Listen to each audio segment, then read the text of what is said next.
इलाके में गोकशी के मामले में पुलिस ने बड़ी कार्रवाई कर दी हो, लेकिन स्थानीय विधायक और पूर्व प्रोटेम स्पीकर रामेश्वर शर्मा आरोपियों पर और कड़ी कार्रवाई की मांग कर रहे हैं। हमारे साथ इस वक्त मौजूद है रामेश्वर शर्मा।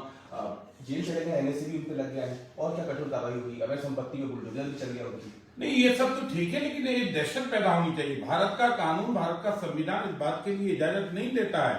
केवल गोकशी, गोमाता की हत्या मात्र नहीं है, हिंदू और मुसलमान के बीच में तनाव भी पैदा हो सकता है। आखिर इस गैंग का पर्दाफाश होना चाहिए कि भारत में कानून, मध्य प्रदेश में कानून लागू है, वर्षों से कानून लागू है, सद्दूर सरकार की शक्ति है, इसके बाद भी राजधानी के अंदर इस तरह के इनके हौसले, इस तरह की बदतमीजी कि गाय को लाते हैं और सरकारी जमीन पर अवैध कब्जा करके और वहां पर गोमाता की हत्या करते हैं। वो तो हमें तत्काल पता पड़ा तो हमने पुलिस को सूचना की और पुलिस ने तुरंत कार्रवाई की, छापामार, तत्काल अपराधी पकड़े गए। और जब हमने जमीन का पता चला तो वो सरकारी जमीन पर बैठे थे जहां उन्होंने गोमाता को काटा था, तो हमने वो जमीन के मकान तोड़ने के भी कहा कि तोड़ो, जब सरकारी जमीन पर बैठे तो इसलिए सख्त कार्रवाई। और इनके हाथ पैर भी तोड़ो, ऐसा इनको, इनसे जो मिलने भी जाए उनके मन में भी दहशत होनी चाहिए कि अपराध की सख्त सजा देने के लिए मध्य प्रदेश की सरकार तैयार है, क्योंकि हम किसी भी कीमत पर गोमाता की हत्या बर्दाश्त नहीं करेंगे। कान खोलकर सुन ले अपराधी, जिए शान से, रहे शान से, हमें आपत्ति नहीं है, लेकिन अगर गोमाता की हत्या की, बेटी के साथ छेड़खानी की तो सजा सख्त मिलेगी, ऐसी सजा मिलेगी कि 3 पीढ़ियां याद रखेंगी। रामेश्वर जी, आपने बताया कि सरकारी जमीन पर कब्जा कर रखा था।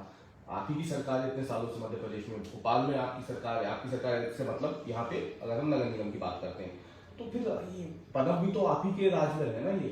ये कब्जा कर लिया तो प्रशासन अब तक कहाँ था? देखिए, सरकारी जमीन पे कब्जा मानवीय दृष्टि से सरकार नजरअंदाज कर सकती है कि मनुष्य है, लोगों को रहने के लिए, बेटा बेटियों को रहने के लिए, नाती पोतों के पढ़ने के लिए, कोई कहाँ पढ़ा रहा है, जंगल में पढ़ा रहा है, इससे बेहतर अगर रह रहा है और कब्जा करके रहो, पेट पालो, उसमें सरकार को आपत्ति नहीं है।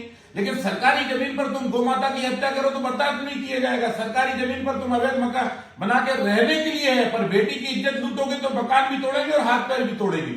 इसलिए सरकार सख्त है और अब खोजबीन भी जारी है। हम निरंतर छापे मारेंगे और सूचना तंत्र को और मजबूत करेंगे। जैसे हमें सूचना मिली थी और हमने सूचना मिलते ही 5 मिनट में कार्रवाई करा दी थी, वैसे ही हमने कहा कि सूचना तंत्र को और सतर्क करो और अपराधियों के हौसलों को जो है कुचलो, इतने कुचलो के दोबारा तक अपराधी पैदा न हो। मध्य प्रदेश की राजधानी भोपाल की हुजूर विधानसभा से विधायक हैं रामेश्वर शर्मा।